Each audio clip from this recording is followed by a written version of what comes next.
From SLP to SLP/BCBA.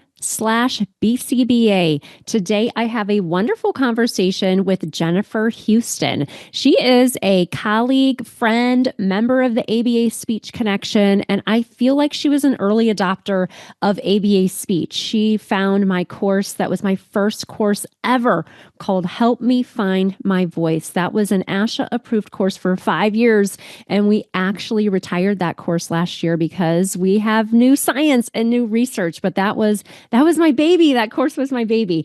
So Jennifer has always been in my orbit. She is doing amazing work. She talks today, and what you'll learn on the podcast is her journey from being a speech language pathologist to being an SLP and BCBA.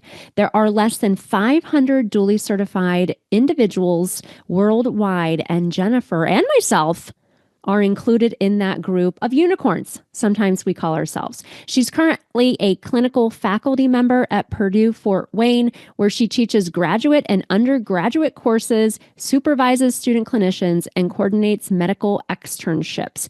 She really has such a great lived experience of being a speech therapist in a variety of settings, and now is duly certified. She talks about the pros and cons of being duly certified. We talk about the ABA Speech Connection membership a bit, our ASHA and ACE approved CEU membership, which is such a wonderful way for you to get both CEUs from the comfort of your own home.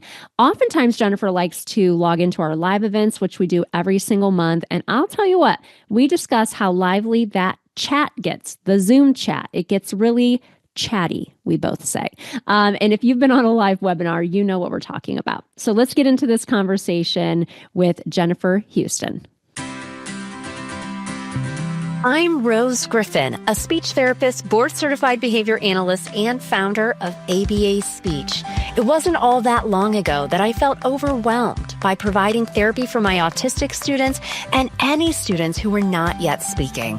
Fast forward through many doubts, tears, research, and courses, and you will see the framework that I use today and share with over 60,000 readers weekly.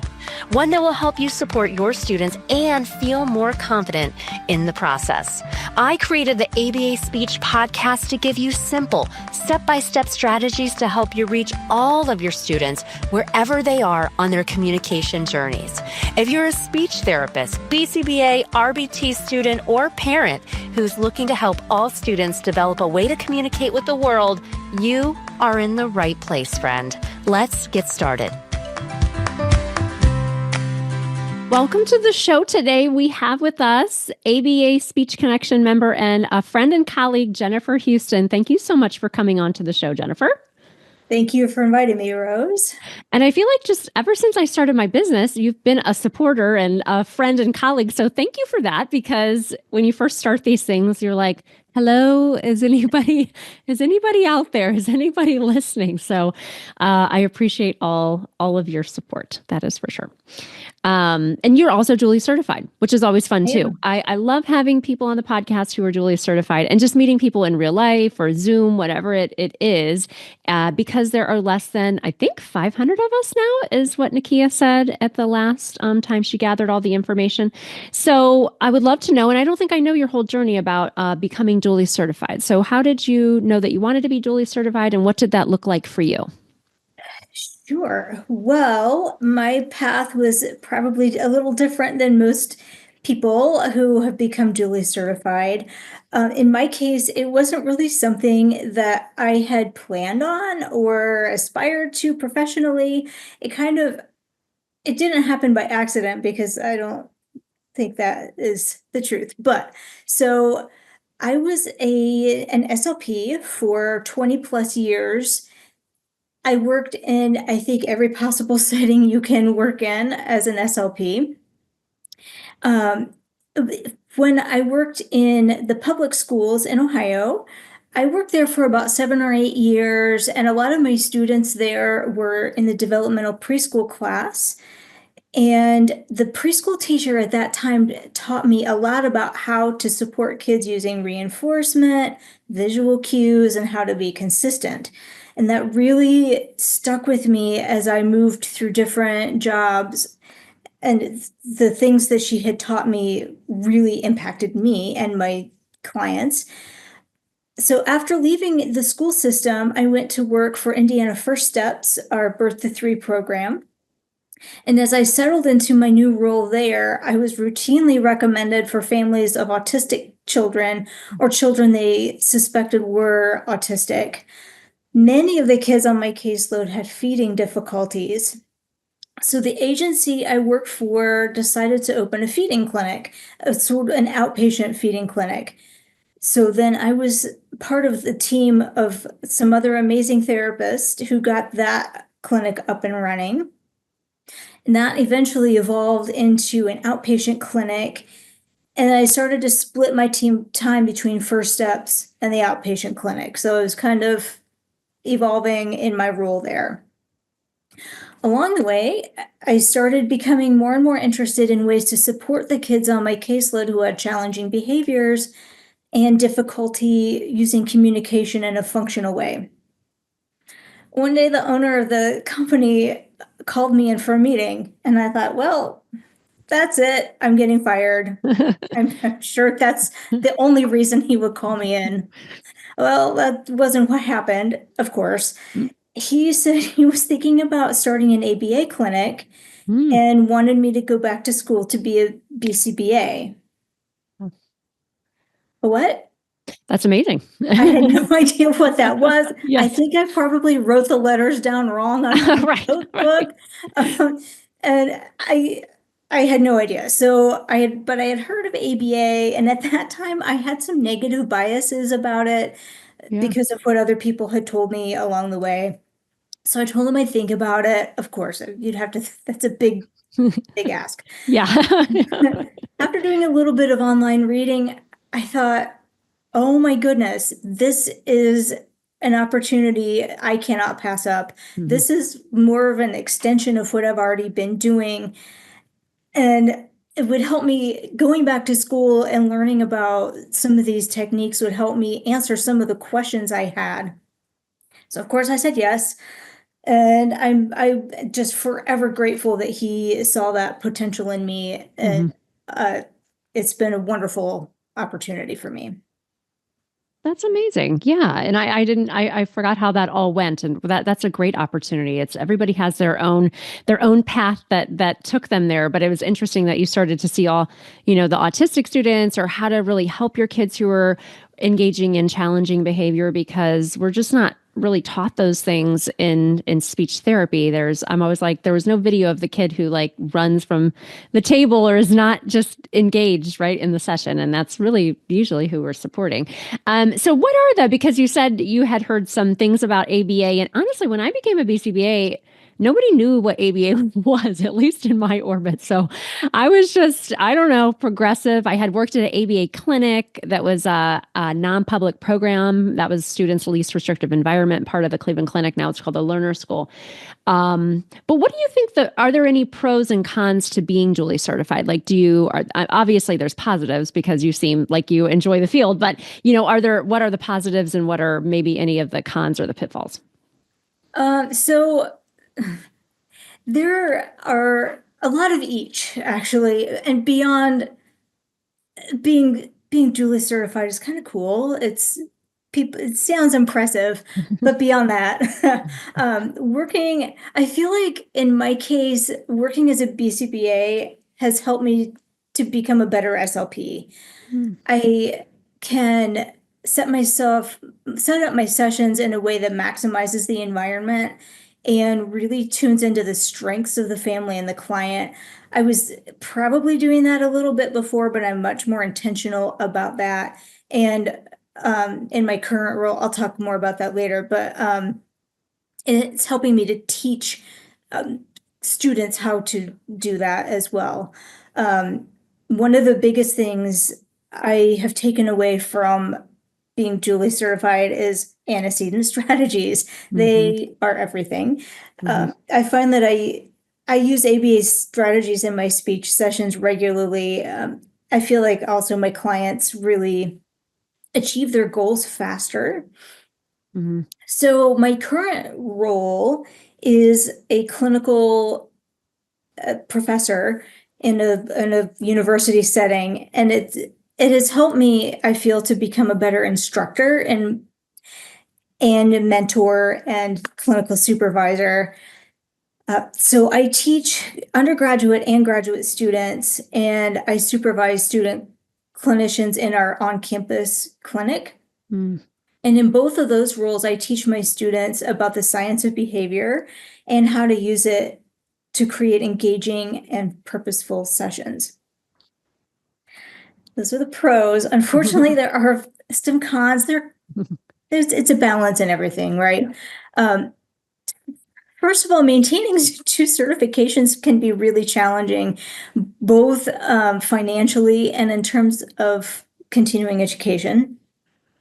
For me personally, I hold both certifications, but I really only work as an SLP, so it's Mhm. kind of my SLP work is kind of influenced by the ABA field and being a Mhm. BCBA.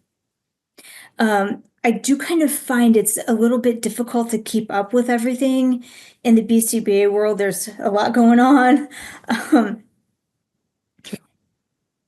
I did so in my previous job in the ABA clinic, I really found a hard time finding a way to really blend the two fields together in a way Mhm. that was unique.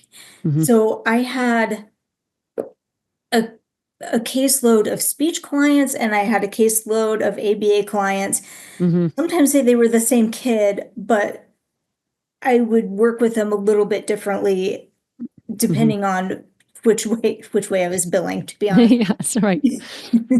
Um, so also, I'm not sure if this is a pro or a con or maybe a little bit of both, but unfortunately, thinking back to myself when I was sitting in front of my former boss, um, there are still some of those misconceptions about both fields, and I think that can lead to some negative biases because people don't understand what all we can do in each role.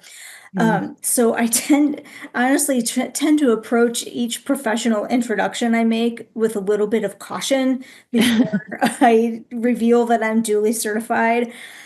I am super proud of the work I've done, and I deeply believe in the value that each field brings. But I'm aware that not everybody shares this perspective. Mhm. So I try to use these moments as opportunities to educate people kind of gently sometimes. Um, and I try to highlight the common ground between the two disciplines. There are a lot of commonalities, Mhm. um, and we can work together to create a collaborative, respectful relationship to benefit our clients. Yeah, I love that is that you use a little bit of caution when you're introducing yourself. I have made a couple reels about that on Instagram of, I'm up and I'm talking at a speech therapy conference and everybody finds out that I'm a BCBA and a speech therapist and there's a hush over the crowd. Yeah, it just depends who you're with. Honestly, I go to an ABA conference and people like me. I'm well thought of and everybody wants to talk to the unicorn. I go to a speech Yeah. conference and there's a lot of whispers and there's like it was funny because I went to Seattle to go to Washington to ASHA's conference because I'm licensed out there and oh my goodness. It was so funny. I was walking out of one of the exhibit halls because I was on a couple levels this year, and this person's like running behind me. And she's like, "Oh my gosh, are you Rose Griffin?" And I was like, "Yeah." And she was like, "I follow you on LinkedIn or something." And of course, it was a BCBA, right? At the ASHA conference. I'm like, I knew it. But yeah, it's hard to be at ASHA some years. We'll see. Okay, love that. Okay, yeah, I definitely that a lot of that resonates with me. So, how did you find ABA speech then? Did you find it when you were becoming duly certified, or how did you find it? To be real honest, I can't really remember when Okay, our it's first. been a while. It's been a while. I I think to my best recollection, when I was in my BCBA program, I think when I was in grad school, I know I joined several Facebook groups. There was Okay. one to study for the big exam, Mm-hmm. and then some for the combination of the ABA and SLPs. Oh, I don't know. yeah. I'm pretty sure you were in at least one of them, maybe not the study group. Yeah. But when you were talking about your continuing education courses, Okay. you got me. And that Okay. helped. I look back Yeah. to see what was my first course. It was Help Me Find My Voice, Oh, which is yes. That was my first fabulous. course. Yeah, thank you. Oh Yeah. my gosh, that was my first course. We retired that course, but yeah, oh my goodness. Yeah, it was Asha now we've been a provider 6 years. So once you make a course, it's good for 5 years. I feel like so much has come out since then. And that was funny. I remember I had, Marisha Metz from SLP now. I don't know if you know her. Mm-mm. She used to be part of the SLP Summit, and Jill Shook, who does a lot of work with people wanting to start private practices. They kind of watched it before I released it to the world. So, wow, that goes way back. That's amazing. Oh my God, I love it. And then I joined, so I started this membership, the ABA Speech Connection. And I always, in my business friend circles, sometimes we talk about beta launches where you're like kind of sharing something before you announce it to the public or whatever, the public, my email list. And I always say I did an alpha launch of the ABA Speech Connection because I really kind of just released it I think I just reached out to people that I thought might want to join it. And you were on that list for like a very, reasonable, less than it will ever be offered to the public type of rate. Because when it first started, now we offer ASHA and ACEUs every single month. We do at least one live course. Mostly we do more. And we have a CEU library of self-paced courses, which we were just talking about. And in the beginning, we were just kind of getting it all started. So it's almost, I think September will be 2 years that it's been in complete existence, which is Yeah. amazing. But how has the connection been, I guess, helpful for you or changed your feelings about, I guess, work and one of the hardships of being duly certified or getting all the CEUs because they're usually different people and it's costly. Yeah. So it definitely can be. I feel like being a member of the ABA Speech Connection membership well, for one thing, it's given me an access to a huge library of the courses on a very wide range of topics. Um, and some of them are a little longer, but most of them are about an hour long. So Mhm. even if I'm busy, like for me, the fall semester is kind of bonkers, but I can watch 20 minutes at a time and Mhm. come back to it if I do a pre-recorded one. But also, I feel like we're on the same wavelength or something. I think, oh gosh, I need to know more about this. Boom, there's a course about it Oh, right good. there. Um, and as you know, it's a fast changing world out there, and there's a lot of information, Mhm. some accurate, some not. And the being in the membership has really helped me to learn more about those topics in a way that's evidence based and using real science. Um, so Yay. I cannot tell you how many times I start one of my mm, courses, either grad or undergrad, doesn't matter. I walk in, oh my gosh, I last night I watched this amazing webinar, and they sit up and listen a little bit better. But I know they appreciate the information I learn and pass on to them. Sure. I also think it's important for me to let them know when I'm learning new things, to be a positive role model for them so they know as Right. soon as they earn that diploma, this is not over, folks. There's a lot more to learn.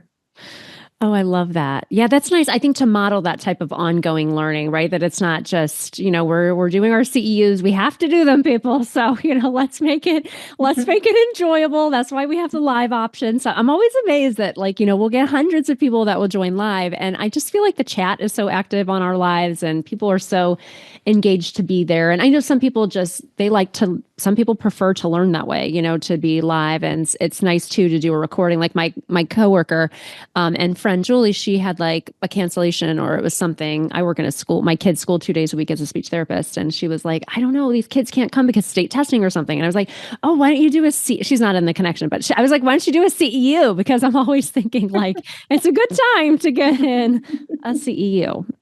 So I love that. So what do you think is the most valuable part of the ABA Speech Connection? Is it the live courses, the self-paced courses? Like, what do you kind of like prefer? When I have time, I prefer the live courses because I do get a lot from the chat. It is pretty chatty Yeah. sometimes, and people share things, and there's a lot to be learned from that. Yeah. But I like the option to have the library there for when I can't make it to a live course. But also for me personally, well, when I was first duly certified, I thought, oh no, now I have to get twice as many continuing out hours. How am I ever going to do this? Mm-hmm. And then walks in Rose Griffin at ABA Speech, the answer to my wishes. Right. Because many of the courses you offer do satisfy both certifications. Right. I'm so grateful for that. That has helped me not just financially, but time. Right. It's a lot Yes. of hours. It is a lot of hours. And really, I mean, you just think about the sort of, CEUs for BCBAs, we need 4 in ethics. Like I used to teach the ethics class at Kent State. That's why I'm always like doing ethics classes because it's just kind of burned in my brain. But I try to always make those things there. I think that is what makes us unique is that usually most times, 99% of the time, it's usually an ASHA and ACE approved course. So we're always going to have some. We have some courses that are just for speech therapists, some that are just for BCBAs, like we did this past year, some for school-based BCBAs, which was new, and some for RBTs. RBTs are going to need CEUs in 2026. So if nobody knows that yet, just jot that down because we've been adding courses. But yeah, I think from a time perspective too, if you just looked up all the hours that you need to watch both and in the next school year, that's the way my brain thinks. I have a couple where the person is not a BCBA who is the main speaker. So I will be co-presenting with a couple of the people just because I think it's such important topics. And when you're an ACE provider, it has to be a BCBA or, BCBA has to be part of the presentation. So we'll add that piece in too. So yeah, I love that idea too, right? Savings financially, but also just the savings of your time because it's hard to get in all the things. And then to put on top, I don't know if your state has anything that's specific to your state. Every state has things that are kind of a little different. So that's good to know. I love that. And then I think once COVID hit, I mean, like I still go to conferences. Like last year I went to 12. This year I'm going to 0, but next year I'm going to go to 1. So, and maybe we'll meet in person because I think that Ash is going to be by you at some point, It is. right? Yeah. Yes, it will be in Indianapolis in 2026. Oh, in 2026 it is. Okay. Yeah, Yes. I'm skipping Washington, D.C., but I thought maybe in 2026 because I know a lot of people in that area. So, okay, I'll plan on that. Okay. Maybe that'll be my conference for 2026 and then I won't have to do anything else. Okay, I'm going to plan for that. So I get a lot of questions about being dually certified, and I actually, it's funny. I just hopped on a call with my alma mater, the University of Akron. That's where I got my undergrad, and I was talking to their kind of advisor. They have a virtual program to get your master's degree, and talking about post-bac classes because BCBAs will say, "Oh, I really wish I was dually certified," and I talked to them or message with them, and for some people it might be an option, but it is a lot of work. And so just like you said, and I feel like as we are certified, it just keeps getting harder and harder and harder. So if you're thinking about doing it, do it now. But what piece of advice would you give any SLPs and BCBAs who are thinking about becoming duly certified? What words of wisdom would you share? Well, I would say that if you're thinking about going back to school to be duly certified, take the time to really carefully weigh the pros and cons and make it very personal. Like, what will I have to give up and what will I gain? And how can that affect my career? Mhm. Um, if, whether you're already a BCBA or you're already a speech therapist, going back to earn the degree in the other program. Graduate school is demanding and it requires sacrifices of time, energy, and usually finances, unless you have a boss who's willing to pay for your degree. Yes. But in my experience, it's typically easier to earn your speech therapy degree to be an SLP first and then pursue BCBA certification.